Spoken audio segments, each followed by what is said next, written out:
بسم اللہ الرحمن الرحیم۔ اللہم صلی علی سیدنا محمد وعلی آلہ سیدنا محمد بقدر حسنہ و جمالہ یا وارث حق وارث۔ ناظرین کرام، آج ہم حضرت شاہ رکن عالم رحمۃ اللہ علیہ کی مشہور کرامات آج اور کی ویڈیو میں ان پر تذکرہ کریں گے۔ کتاب حوالہ ہے کرامات اولیاء کرام۔ حضرت شیخ بہاؤالدین زکریا ملتانی کے دربار میں ایک دفعہ ایک عورت اپنے قریب المرگ گوشہ جگر کو لیے حاضر ہوئی اور حضرت شیخ سے طالب دعا ہوئی۔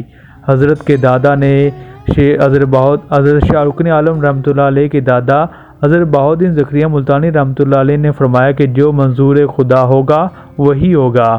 چنانچہ بچہ مر گیا اور وہ عورت مایوس و نامراد اپنے گھر جانے لگی۔ اتفاق سے گھر کے باہر حضرت رکن الدین بچوں کے ساتھ کھیل رہے تھے۔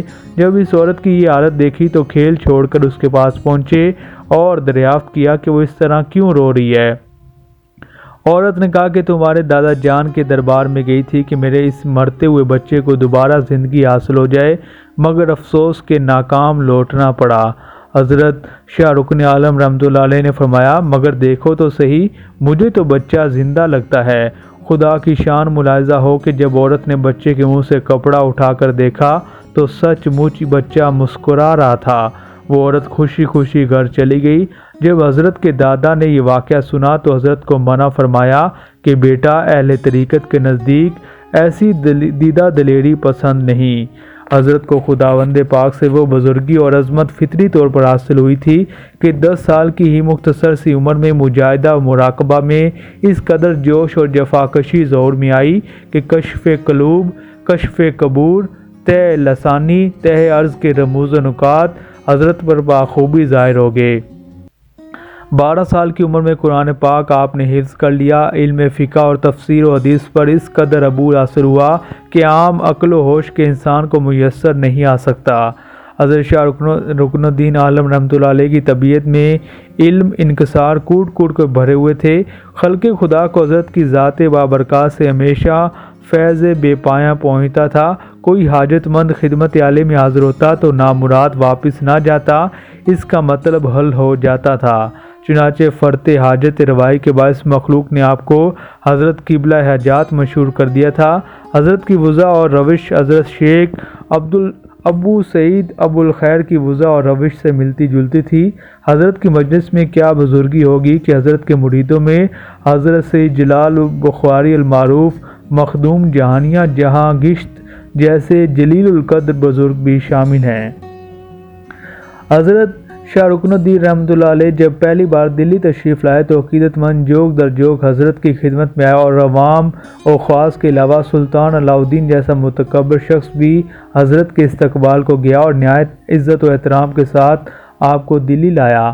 خیر مقدم کے روز 2 لاکھ زر نگ شکرانہ میں حضرت کی خدمت میں پیش کی جو آپ نے فقراء میں تقسیم کر دیے۔ دوسرے دن کے لیے اس میں بھی آپ نے کچھ نہ رکھا۔ حضرت کو شیخ نظام الدین اولیاء سے بے حد محبت تھی۔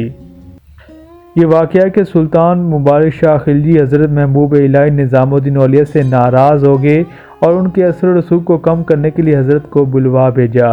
جب حضرت دلی کے قریب پہنچے تو خود بادشاہ چند میل آگے چل کر حضرت کے قدم بوس ہوا۔ اس سے پہلے حضرت محبوب الہی حضرت سے مل چکے تھے۔ بادشاہ نے پوچھا حدود دلی میں داخل ہونے پر کون سا آدمی پہلے آپ کی ملاقات کو حاضر ہوا؟ حضرت نے جواب دیا جو اس وقت زمانے میں اپنی نظیر نہیں رکھتا۔ بادشاہ اس جواب سے بہت خوش ہوا اور حضرت محبوب الہی سے اس کی ناراضگی دور ہو گئی۔ حضرت کو محبوب الہی سے اس قدر محبت تھی کہ بارہا یہ فرمایا کہ ملتان سے دلی کا سفر میں سلطان نظام الدین اولیاء رحمۃ اللہ علیہ کی ملاقات و محبت کے شوق کی وجہ سے اختیار کرتا ہوں۔ دلی کی خاک پر انوار ہے، یوں تو ہمیشہ علم و ایمان کا مرکز رہی ہے اور نہ صرف مملکتی امور کے لیے اس سرزمین کو پایہ تخت تسلیم کیا گیا بلکہ مذہبی امور کے لیے بھی اس مرکز کو فروغ حاصل ہوتا رہا۔ یہی وہ خطہ ہے جہاں اسلام کے جرری فرزندوں نے ایمان کی شمع روشن کی، جن کی جرات اور نور ہندوستان کے گوشہ گوشہ میں دوڑ گئی۔ علماء دین و فضلاء اسلام کے اس درینہ مرکز میں حضرت نے بھی قدم رنجہ فرمایا اور مشائخان دین کو اپنی تبلیغ سے گرمی عمل کے لیے ابھارا اور اسلام کے وہ جامع فلسفہ نکات سمجھائے کہ جذبہ ایمان میں اور زیادہ پختگی پیدا ہوئی۔ حضرت شاہ رکن الدین رحمۃ اللہ علیہ کا یہ وصف تو بزرگان دلی بھی تسلیم فرماتے تھے کہ پیچیدہ مسائل اور جہاں عقل انسانی شکست کھا جاتی تھی، کمال بے ساختگی کے ساتھ حل فرما دیتے تھے۔ ایک مرتبہ ایک کا واقعہ کہ ایک درویش کہیں سے شاہ رکن عالم رحمۃ اللہ علیہ کی شہرت و عظمت سن کر انہیں ملنے ملتان آئے اور آپ کی خانقاہ میں آ کر رہنے لگے۔ ایک دن جب اس کی ملاقات آپ سے ہوئی تو اس نے جب آپ کا ظاہری حسن و جمال اور باطنی کمال دیکھا تو انگشتے بدنداں ہو کر رہ گیا۔ نادان یہ سمجھ بیٹھا کہ اس میں ضرور شاہ رکن عالم کی غذا کی تاثیر ہوگی جو ان کے چہروں سے یوں نور ٹپک رہا ہے۔ چنانچہ اس نے فیصلہ کر لیا کہ اب وہ خواہ کچھ بھی ہو جائے وہ تو ہرگز خانقاہ کی خوراک استعمال نہ کرے گا اور خانقاہ کا انتظام چلانے والوں سے ضد کرے گا کہ اسے بھی وہی کھانا دیا جائے جو لوگ شاہ رکن عالم رحمۃ اللہ علیہ کے لیے تیار کرتے ہیں۔ وہ اس خوش فہمی میں مکمل مبتلا ہو چکا تھا کہ شاہ رکن عالم رحمۃ اللہ علیہ کے چہرے سے جو روشنی پھوٹتی ہے اس کا راز صرف ایک اعلیٰ غذا میں پوشیدہ ہے جو ان کے لیے خاص طور پر تیار کی جاتی ہے۔ چنانچہ اگلے دن جب اسے کھانا دیا گیا تو اس نے صاف انکار کر دیا اور کہا کہ مجھے بھی وہ کھانا کھلاؤ جو تم لوگ حضرت شاہ رکن الدین رحمۃ اللہ علیہ کو کھلاتے ہو۔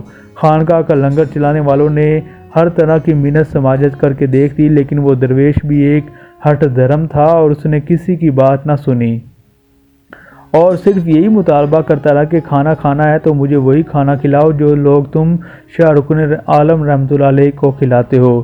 لوگوں نے تنگ آ کر اس بات کی اطلاع آپ کو دی۔ آپ نے اسی وقت اپنے دسترخوان سے کھانا اس کے لیے بھجوا دیا اور وہ جو خانقاہ کے لنگر میں پکے دنیا کے لذیذ ترین کھانوں کو ٹھکرا کر اس بیش قیمت خوراک کی خواہش میں بیٹھا تھا جو اس کے خیال میں شاہ رکن عالم کھاتے ہوں گے۔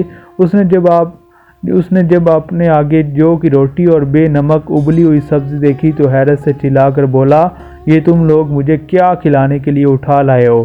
لوگوں نے مسکرا کر کہا، بابا تم نے خود ہی تو خواہش ظاہر کی تھی کہ تم وہ غذا کھانا چاہتے ہو جو شاہ رکن عالم کھاتے ہیں۔ اب وہی غذا تمہارے سامنے پیش کر دی گئی ہے تو تم کہتے ہو کہ ہم یہ کیا اٹھا لائے ہیں؟ وہ درویش یہ دیکھ کر حیران رہ گیا اور شرمندگی کے مارے منہ چھپا کر بیٹھ گیا اور خود کو ملامت کرنے لگا۔ اس نے شاہ رکن عالم رحمۃ اللہ علیہ کے بارے میں کس بے سروپا بات سوچی تھی۔ ادھر جب سب لوگ کھانے سے فارغ ہو کر اپنے اپنے حجرے میں چلے گئے تو آپ نے اس درویش کو اپنے پاس بلایا۔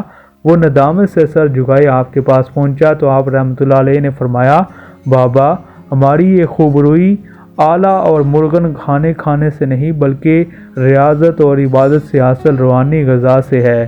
پھر آپ نے اس درویش کو پکڑ کر سینے سے لگا لیا اور اس درویش نے بغل گیر ہوتے ہی محسوس کیا کہ جیسے اس پر عرفان کے در کھل گئے ہیں۔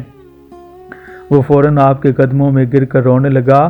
آپ رحمۃ اللہ علیہ نے اسے اٹھایا اور ریاضت و مجاہدے کرنے کی تلقین کی اور دینی تعلیم کی اہم باتیں بتائیں۔ وضع و نصیحت کرنے کے بعد آپ رحمۃ اللہ علیہ نے اسے رخصت فرما دیا۔ تو ناظرین، حضرت شاہ رکن الدین رحمۃ اللہ علیہ کی مشہور کرامات ہم نے آپ تک پہنچائی ہیں۔ مزید اولیاء کرام کی معلوماتی ویڈیوز سے متعلق سلسلہ وار سے آفیشیل کو سبسکرائب کریں اور یہ معلومات دوسروں تک پہنچائیں۔ السلام علیکم ویورز، مزید معلوماتی ویڈیوز کے لیے سلسلہ وار سے آفیشیل کو سبسکرائب، لائک اور کمنٹ کرنا مت بھولیے۔